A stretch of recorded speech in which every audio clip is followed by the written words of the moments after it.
আমরা এখানে আসলে বিএনপির সাথে আমাদের যেতেই হবে বা বিএনপির জুটেই আমাদের রাজনীতি করতে হবে, বিষয়টা আসলে এরকম না। এইরকম ইন্টেনশন নিয়ে তো আসলে গণ অধিকার পরিষদের জন্ম হয় নাই। 18 সালে আমি একটু বলি, আর 2018 সালে যখন কোটা সংস্কার আন্দোলন হয়, না এখানে একটা পয়েন্ট আছে। আন্দোলন যখন হয় তখন লন্ডন থেকে তারেক রহমান আমাদের ঢাকা বিশ্ববিদ্যালয়ের শিক্ষক ওনাকে বলেছিলেন যে মামুন দেখেন তো আন্দোলনটাকে কিভাবে সুন্দরভাবে কাজ করানো যায়, শিক্ষার্থীদের দাবি কিভাবে পূরণ করা যায়।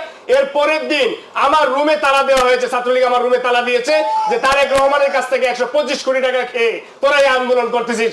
আর আধা এখানে বসে থেকে বলেন যে আন্দোলন আওয়ামী লীগের নেতৃত্ব হয়েছে, আওয়ামী লীগের দালালির জন্য হয়েছে, অথচ এই তারেক রহমানের বক্তব্য প্রকাশ হওয়ার পর আমার রুমে তালা দিয়েছে, আমার বইপত্রগুলো বের করে ফেলে দিয়েছে, আমার সার্টিফিকেট গুলো বলতো ঢাকা বিশ্ববিদ্যালয় থেকে আনতে পারি।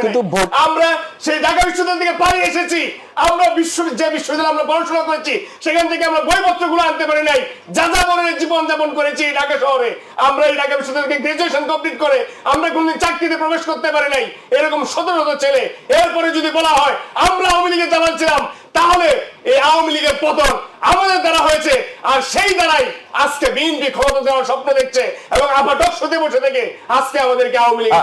আসসালাম মামুন, কিন্তু ভোটের হিসেবের যে বিষয়টি সেটিও তো অস্বীকার করার উপায় নেই। আপনি বলেছেন যে আসলে সব মিলে 10% হবে না যদি জামাত বাদ দেওয়া হয়। সেটি আপনি আপা বলছেন যে 10% হবে না। আমি বলি ঠিক আছে, বিএনপির সকল নেতা কর্মীরা এই যে প্রথম আলোর যে প্রতিবেদনটি এসেছে সেখানে বিএনপির নেতা কর্মীরা কিন্তু সেটিকে প্রশংসা করেছে।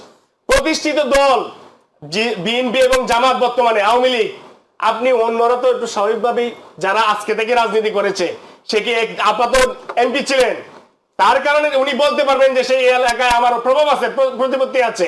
কিন্তু যারা নতুন তৈরি হয়েছে তাদেরকে কি আপনি বলতে পারবেন যে লাখ লাখ ভোটার হয়ে যাবে? এটা কি বিপ্লব? আর সেখানে তাহলে অনেক না, এটা তো আমরা স্বীকার করছি আমাদের ভোটের সংখ্যাটা কম, কিন্তু আমাদের ত্যাগটা তো অনেক বেশি। এখানে আত্মাহুতি দেওয়া হয়ে যাবে না আপনাদের যদি ছেড়ে দেয় জামাত সহ যে জোটটা, তাকে তো বিএনপি তাহলে আমলে নিয়েছে।